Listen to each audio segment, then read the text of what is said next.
Good afternoon friend, कैसे हैं आप लोग। उम्मीद करता हूँ सब अच्छे होंगे। तो आज हम लोग जिस सब्जेक्ट के बारे में पढ़ने जा रहे हैं वो काफ़ी मेन सब्जेक्ट है ऑटोमोबाइल सेक्टर का। ऑटोमोटिव सेक्शन में हम लोग इसका यूज़ करते हैं इंजन।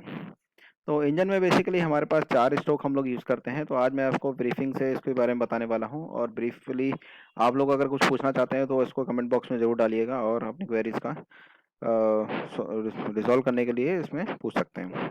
तो बेसिकली हमारे पास जो 4 स्ट्रोक होते हैं, अगर आप सामने देख पा रहे हैं तो इसमें हमें 4 सिलेंडर हम लोगों ने दिखा रखे हैं और चारों स्ट्रोक भी दिखा रखे हैं। तो हमारे पास 4 स्ट्रोक होते हैं।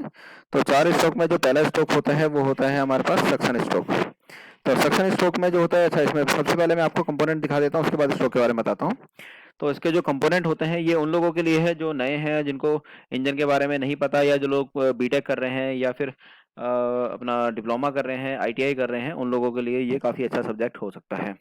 तो सबसे पहले हम कंपोनेंट देख लेते हैं। हम लोगों के पास जो इंजन में कंपोनेंट होते हैं वो होता है, ये जो आप देख पा, ये है हमारा पूरा बाहर की जो बॉडी देख पा रहे हैं, ये है सिलेंडर। हम लोगों ने एक डिजाइन बना रखा है। तो ये सिलेंडर का आउटर पोर्शन हो गया, इसको हम ब्लॉक कह सकते हैं। और नीचे वाले को, एरिया को, जहाँ पे ये क्रैंक शाफ्ट होती है, इस एरिया को हम लोग ऑयल सम्प कहते हैं। तो जहाँ पे तेल रहता है और तेल में जो क्रैंक शाफ्ट और कनेक्टिंग रॉड डूबी रहती है तेल में, उसको हम लोग ऑयल शम कहते हैं। तो ऑयल सम्प में तेल भरा रहता है, इंजन ऑयल। ठीक है। उसके अलावा ये आउटर बॉडी हो गई, ये हमारे ब्लॉक की आउटर बॉडी हो गई। आउटर बॉडी में जो होती है ये नीली लाइनें दिखा रखी हैं, इसको हम इंडिकेट कर सकते हैं वाटर गैलरीज के रूप में, ऑयल गैलरीज के रूप में। तो हमारे जो ब्लॉक होता है इंजन का, इंजन के ब्लॉक में 2 तरह की गैलरीज होती हैं। एक गैलरी होती है ऑयल गैलरी और दूसरी गैलरी होती है वाटर गैलरी। तो ऑयल गैलरी और वाटर गैलरी का होने के पीछे रीजन क्या होता है वो भी बता देता हूँ। ऑयल जो होता है वो लुब्रिकेशन के लिए, हमें जितने भी हमारे कंपोनेंट होते हैं उसमें लुब्रिकेशन करने के लिए हम लोगों को ऑयल को पंप करना पड़ता है ऑयल पंप की मदद से। तो ऑयल पंप इंजन के साइड में कहीं पे लगा होता है, वो पंप हो सकता है, वो रोटरी टाइप हो सकता है या फिर वो वेन टाइप हो सकता है, अलग अलग टाइप होते हैं। तो वो ऑयल को पंप करता है ऑयल सम्प में से। ऑयल पंप के आगे फेस पे जो है स्टेनर लगा होता है, स्टेनर हम लोग छन्नी को कहते हैं। तो तेल को छान के वो आगे भेजता है और आगे भेजेगा ऊपर की तरफ, और लुब्रिकेशन के लिए हमारे जो कनेक्टिंग रॉड होती है उसमें लुब्रिकेशन कर रहा है, पिस्टन के साइड में लुब्रिकेशन कर रहा है, वॉल के साइड में लुब्रिकेशन करता है, वॉल गाइड को लुब्रिकेशन करता है। उसके अलावा ऊपर जो होता है कैम सॉफ्ट लगी होती है, ये कैम सॉफ्ट दिखा रखी है, कैम सॉफ्ट में लुब्रिकेशन होता है। जो इसकी रॉकर आर्म होती है उसमें लुब्रिकेशन होते हैं। तो इस जगह पे लुब्रिकेशन के लिए हम लोग इसका यूज़ करते हैं। वाटर गैलरी जो होती है वो ठंडा करने के लिए की जाती हैं, जो ब्लॉक के साइड में होती हैं, वो इंजन को ठंडा करने के लिए हम लोग इसका यूज़ करते हैं। तो ये लुब्रिकेशन और ठंडा करने के लिए, वैसे ऑयल भी ठंडा करता है, ऑयल भी जो है ठंडा कूलिंग इफेक्ट पैदा करता है इंजन में, तो वो भी फायदेमंद चीज़ होती है। तो कंपोनेंट बता रहा था आपको मैं, ये जो है हम इसको इनटेक वाल्व मान लेते हैं और इसको हम एग्जॉस्ट वाल्व मान लेते हैं। ठीक है। ये एग्जॉस्ट वाल्व है, इनटेक वाल्व है। इसके ऊपर जो है, इसके साइड में जो होती है वाल गाइड लगी होती है, इस जगह पे जो होती है रॉकर स्प्रिंग लगी होती है, इसके ऊपर जो होती है वॉल सीट होती है। वॉल सीट जो होती है क्लोज करती है, तेल को अंदर नहीं जाने देती। वॉल सीट का फायदा होता है तेल को अंदर नहीं जाने देगा, वॉल में अगर अंदर जाएगा तो कंबशन में जल जाएगा। तो हम उससे बचाने के लिए वॉल सीट का, वॉल गाइड का यूज करते हैं।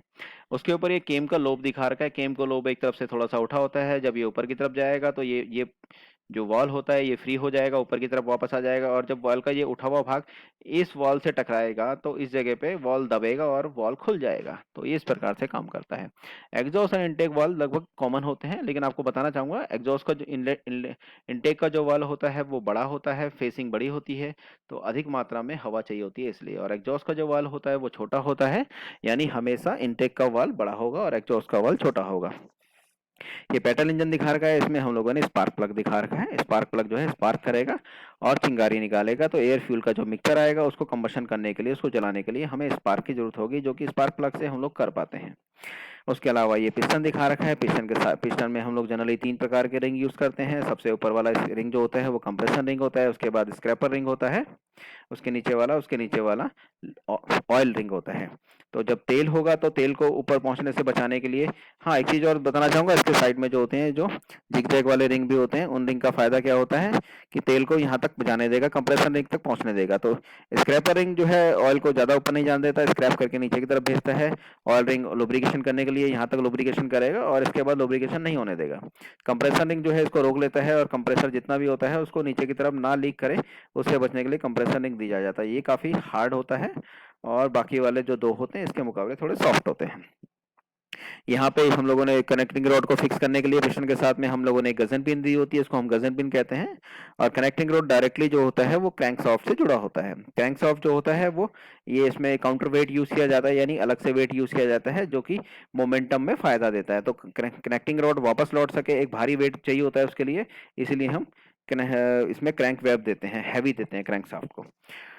ठीक है, तो ये तो मैंने ब्रीफिंग दी है आपको, इसमें क्या क्या चीजें हम लोगों ने कंपोनेंट दिए होते हैं। अब इसके बारे में थोड़ा सा डिटेल में बताता हूँ काम कैसे करता है। तो हमारा जो पहला स्ट्रोक होता है वो होता है कंप्रेशन स्ट्रोक, सॉरी अपना सक्शन स्ट्रोक होता है। तो सक्शन स्ट्रोक में क्या होता है, ये वाला जो एरिया होता है ऊपर वाला भाग जहाँ पिस्टन इस जगह पे है तो उसको हम टीडीसी कहेंगे, टॉप डेड सेंटर। और जो नीचे वाला पोर्शन होता है इसको हम कहते हैं बीडीसी, यानी बॉटम डेड सेंटर। तो टीडीसी और बीडीसी, और अगर टीडीसी पे पिस्टन खड़ा है और उसके ऊपर का जो खाली स्वेप्ट वॉल्यूम है, जो खाली वॉल्यूम है, सॉरी स्वेप्ट वॉल्यूम नहीं, जो खाली वॉल्यूम है उसको हम लोग कहेंगे वो जो होता है हमारा, वो हमारा क्लियरेंस वॉल्यूम होता है। यानी टीडीसी के ऊपर का जो भाग होता है वो हमारा क्लियरेंस वॉल्यूम कहलाता है। और पूरा का पूरा वो जो भाग होता है ये वाला, अगर पिस्टन को नीचे कर दे तो वो पूरा का पूरा स्वेप्ट वॉल्यूम कहलाता है। दोनों में अंतर ये होता है, ठीक है, ये थोड़ा सा ध्यान रखना। तो सक्शन में क्या होता है कि सक्शन में, एक सेकंड रुकिए, सक्शन कंप्रेशन सक्शन स्ट्रोक में हम लोग क्या करते हैं कि एयर और फ्यूल के मिक्सचर को हम लोग जो है इनटेक से लेते हैं और यहाँ तक पहुँचाते हैं। तो उस टाइम पे केमिकल लोब दबेगा, और केमिकल लोब दबने से हमारा जो वॉल की स्टेम होती है, वॉल की डंडी होती है, वो दबेगी, उसके दबने से वॉल ओपन हो जाएगा और यहाँ पे एयर और फ्यूल का मिक्सचर अंदर आ जाएगा। इतनी तेजी से सक्शन करता है पिस्टन, टीडीसी से बीडीसी की तरफ आ रहा होता है नीचे की तरफ, तो बहुत यहाँ पे इस जगह पे वैक्यूम बनेगी। अगर ये बंद है वॉल तो यहाँ पे वैक्यूम बनेगी, और वैक्यूम बहुत ज़्यादा होती है तो इतने में वॉल खुल जाता है, तो बहुत तेजी से एयर और फ्यूल के मिक्सचर को सक कर लेता है पिस्टन नीचे की तरफ। इसको हम सक्शन स्ट्रोक कहते हैं। सक्शन स्ट्रोक हमेशा टीडीसी से बीडीसी की तरफ जाता है। अगले वाले पे चलते हैं। ये हमारा हो गया कंप्रेशन स्ट्रोक। तो कंप्रेशन स्ट्रोक में क्या करते हैं हम लोग, कंप्रेशन स्ट्रोक में हमारे पास एयर और फ्यूल का मिक्सचर होता है। एयर फ्यूल के मिक्सचर को हम कंप्रेस करते हैं। पेट्रोल गाड़ी के अंदर कंप्रेस कम होता है, डीजल गाड़ी में ज़्यादा होता है। तो एयर फ्यूल के मिक्सचर को हम कंप्रेस करेंगे, और कंप्रेस करने के दौरान हवा और एयर का फ्यूल कंप्रेस हो जाएगा। काफ़ी अच्छी मात्रा में गर्म भी हो जाता है। जब आप किसी हवा को अधिक दबाव पे गर्म करते हैं तो दबाते हैं तो वो गर्म हो जाती है, तो जलेगी नहीं। पेट्रोल गाड़ी में इतना कंप्रेसर नहीं दिया जाता है, डीजल का अलग प्रोसेस होता है, उसके बारे में अलग से समझाऊंगा बाद में आपको। कंप्रेस कर देंगे तो टीडीसी पे पहुंचने, अच्छा आप लोगों ने एक चीज थोड़ा सा ध्यान देने वाली है, क्योंकि मैं इंडस्ट्री से हूँ बंदा, मैं इंडस्ट्री से ताल्लुक रखता हूँ, तो मैं हमारा जो पढ़ाने का तरीका होता है वो टीचर्स की तरह नहीं होता, प्रोफेसर की तरह नहीं होता। तो मैं आपको एग्जैक्ट फॉर्म बताने वाला हूँ जो किताब से अलग होती है। वो अलग क्या होती है, हमेशा हम लोगों ने पढ़ा है कि टीडीसी पे पहुंचने के बाद ही कंबशन होता है, ये कंबशन स्ट्रोक हो गया। तो कंबशन स्ट्रोक जो होता है वो पढ़ाया जाता है कि टीडीसी पे पहुंचने के बाद कंबशन होता है, जबकि ये गलत है। सच्चाई ये होती है कि जब पिस्टन बीडीसी से टीडीसी की तरफ आता है और 5 से 7 डिग्री पहले ही, 7 डिग्री मान लीजिए, 7 डिग्री पहले ही कंबशन होता है। यानी कि टीडीसी पे पहुंचने के बाद नहीं होता। किताबों में पढ़ाया जाता है टीडीसी पे पहुंचने के बाद, नहीं, एग्जैक्टली 5 से 7 डिग्री पहले ही कंबशन हो जाता है। तो जब पिस्टन पहुंच चुका होता है उससे पहले 5 डिग्री पहले ही कंबशन होगा। तो यहाँ पे एयर फ्यूल का मिक्सचर ऑलरेडी गर्म है, स्पार्क प्लग हमने ऑन कर दिया, स्पार्क भेजा इसमें और इसमें कंबशन हो गया।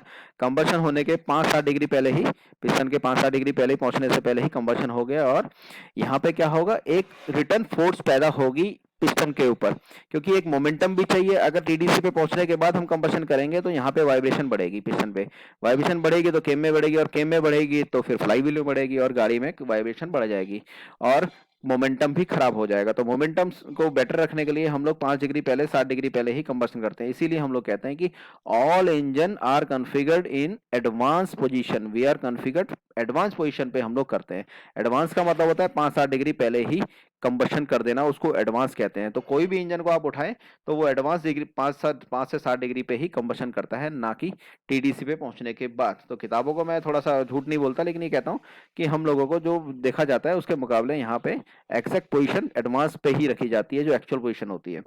तो जब पिस्टन जो है 5-7 डिग्री पहले है तो कंबशन हो गया, और पिस्टन पे धक्का लगेगा, पिस्टन पे ब्लास्ट होगा इस जगह पे, क्योंकि यहाँ पे वेपर फॉर्म में होता है हमारा जो एयर फ्यूल का मिक्सचर होता है और गर्म अवस्था में होता है। स्पार्क जलते ही जो है ये ब्लास्ट हो जाता है धमाके के साथ में। ब्लास्ट होने के साथ में ही पिस्टन को एक जोरदार धक्का लगेगा, क्योंकि पिस्टन के जाने का रास्ता नीचे की तरफ है, तो पिस्टन नीचे की तरफ जाएगा और धक्का लगेगा पिस्टन पे। पिस्टन से धक्का कनेक्टिंग रॉड से क्रैंकशाफ्ट घूम जाएगी। क्रैंकशाफ्ट घूमने के बाद जो पावर पहुंचेगी वो फ्लाईव्हील पे पहुंचेगी। फ्लाईव्हील के बाद ट्रांसफर होगी क्लच प्लेट से प्रेशर प्लेट से मेन शाफ्ट और मेन शाफ्ट से काउंटर शाफ्ट के बाद मेन गियर जो हमारा ट्रांस एक्सल का होता है उस पे पहुंचेगी। ट्रांस एक्सल के बाद पहुंचेगी, डिस्ट्रीब्यूट होगी कहाँ पे?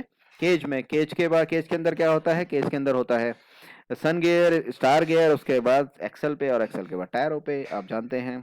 उसके बाद जो लास्ट स्ट्रोक होता है हमारा एग्जॉस्ट स्ट्रोक। तो एग्जॉस्ट स्ट्रोक में क्या होता है? अच्छा, एक चीज ध्यान रखिएगा कि हमारा जो कंप्रेसर स्ट्रोक होता है उसमें दोनों वाल्व बंद होते हैं।